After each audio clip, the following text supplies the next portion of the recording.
नमस्ते श्रोताओं, जय सिया राम। आज की कथा में विभीषण, हनुमत मिलन और हनुमान जी तथा माता सीता का संवाद विस्तारित से बताया गया है। यानी यह कथा 2 भागों में विस्तारित की गई है। पहले भाग में हनुमान जी और विभीषण जी का संवाद किया गया है। श्रोताओं, कथा को शुरू करते हैं। 100 योजन की दूरी तय करने के बाद हनुमान जी लंका पहुंच जाते हैं। लंका पहुंचने के बाद हनुमान की पहली भेंट लंका के द्वार पर पहरेदार एक राक्षसी से होती है, जो कि स्वयं लंका नगरी में होती है। लंका में घुसने के लिए हनुमान जी अति सूक्ष्म रूप धारण करते हैं, लेकिन उसके बाद भी वह राक्षसी हनुमान को देख लेती है। वह हनुमान जी को लंका में प्रवेश करने से रोक लेती है, लेकिन हनुमान जी विराट रूप धारण करके अपने मुक्के के प्रहार द्वारा उसके नाक को तोड़ देते हैं। हनुमान जी के प्रहार से वह अधमरी हो जाती है और उनका रास्ता छोड़ देती है।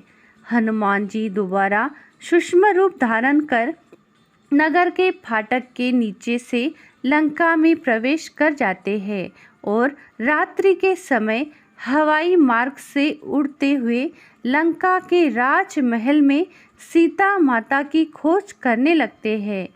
लंकापति रावण के कक्ष में हनुमान जी सूक्ष्म रूप धारण करके जाते हैं, जहाँ पर रावण की पत्नी रानी मंदोदरी सो रही थी। उन्हें देखकर हनुमान जी सोचने लगते हैं कि कहीं ये तो माता सीता नहीं है, लेकिन फिर वे सोचते हैं कि हरण करके लाई गई सीता माता इस प्रकार महल में नहीं सो सकती। कुछ देर बाद हनुमान जी को एक भवन नजर आता है, जिस पर भगवान विष्णु के सुदर्शन चक्र का निशान बना हुआ था तथा शंख का निशान बना हुआ था। हनुमान जी को आश्चर्य हुआ कि असुरों की नगरी में लंका में ऐसा कौन है जिसके घर पर भगवान विष्णु के चिन्ह दिखाई पड़ रहे हैं। आश्चर्यचकित होकर हनुमान जी नीचे उतरते हैं। वह एक ब्राह्मण के वेश धारण करके चौखट पर अलख जगाते हैं। तब घर के अंदर से विभीषण जी बाहर निकलते हैं, जो कि लंकापति रावण के छोटे भाई थे। बातचीत के दौरान पता चलता है कि विभीषण भगवान विष्णु और श्री राम के परम भक्त है। असुरों की नगरी लंका में राम भक्त का परिचय पाकर हनुमान जी बहुत प्रसन्न होते हैं और उनके महल के सामने तुलसी का पौधा, शंख चक्र और प्रभु श्री राम जी का धनुष का चिन्ह पाकर हनुमान जी बहुत प्रसन्न होते हैं। हनुमान जी अपना वास्तविक परिचय बताकर विभीषण जी से माता सीता के बारे में पूछते हैं।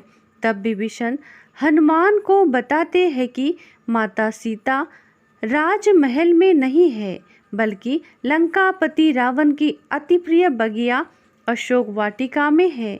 बहुत से राक्षस पहरेदार है और उनकी निगरानी करते रहते हैं।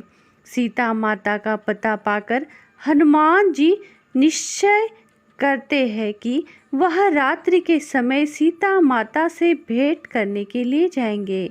अगले ही दिन हनुमान जी रात्रि के समय सूक्ष्म रूप धारण करके लंका की अशोक वाटिका में पहुंच जाते हैं और एक पेड़ के ऊपर छुपकर देखने लगते हैं। तभी उन्हें लंका के राजा के आने की उद्घोषणा सुनाई देती है।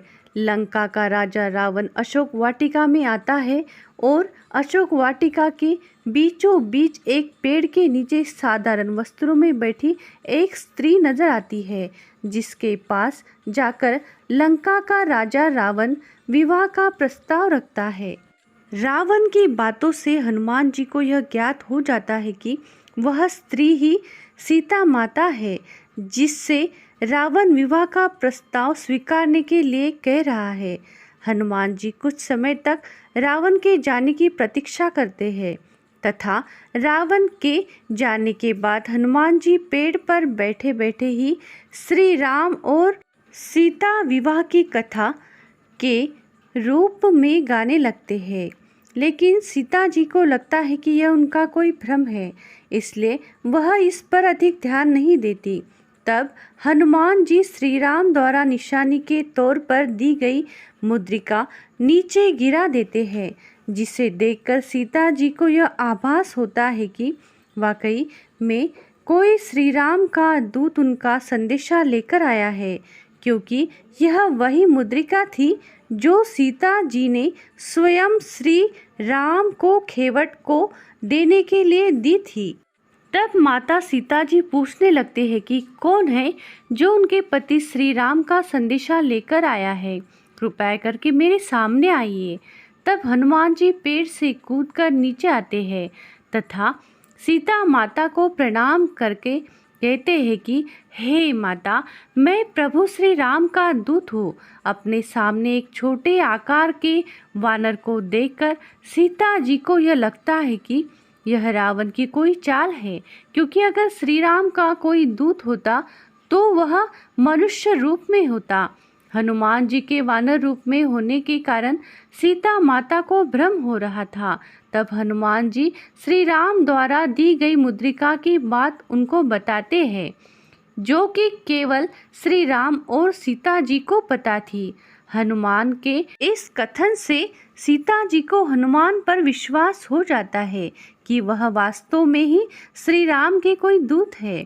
फिर वह हनुमान से अपने पति श्री राम और लक्ष्मण के कुशलता पूर्वक होने के बारे में पूछती है और कहती है कि वे कब मुझे इस रावण की कैद से मुक्त कराने के लिए आएंगे। क्या वह मुझे भूल गए हैं? हनुमान जी उन्हें धीरज बांधते हुए कहते हैं कि प्रभु श्री राम को आपके ठिकाने का पता नहीं था, इसलिए अब तक इतना विलंब हुआ है। यदि श्री राम को पता होता तो वह कब के आपको यहाँ से मुक्त करा ले जाते।